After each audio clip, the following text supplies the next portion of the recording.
8.24 baru kita dapat order yang kedua ni. Kita nak collect kat sini, Warung Mok Ma. Penting kita nak sampai kat kedai kedua 884.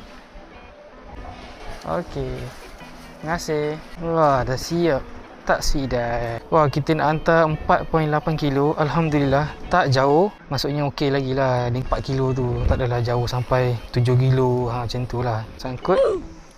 Rumah customer yang kedua ni lebih kurang 7 minit. Okey, ngam. Jadi aku harap kita on the way nak hantar ni, kita masuk order yang ketiga pula.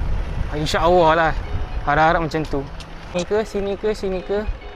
Ya, betul. Baik bang.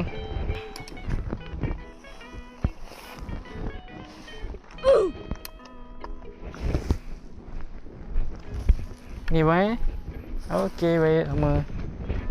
RM5.30. Alhamdulillah.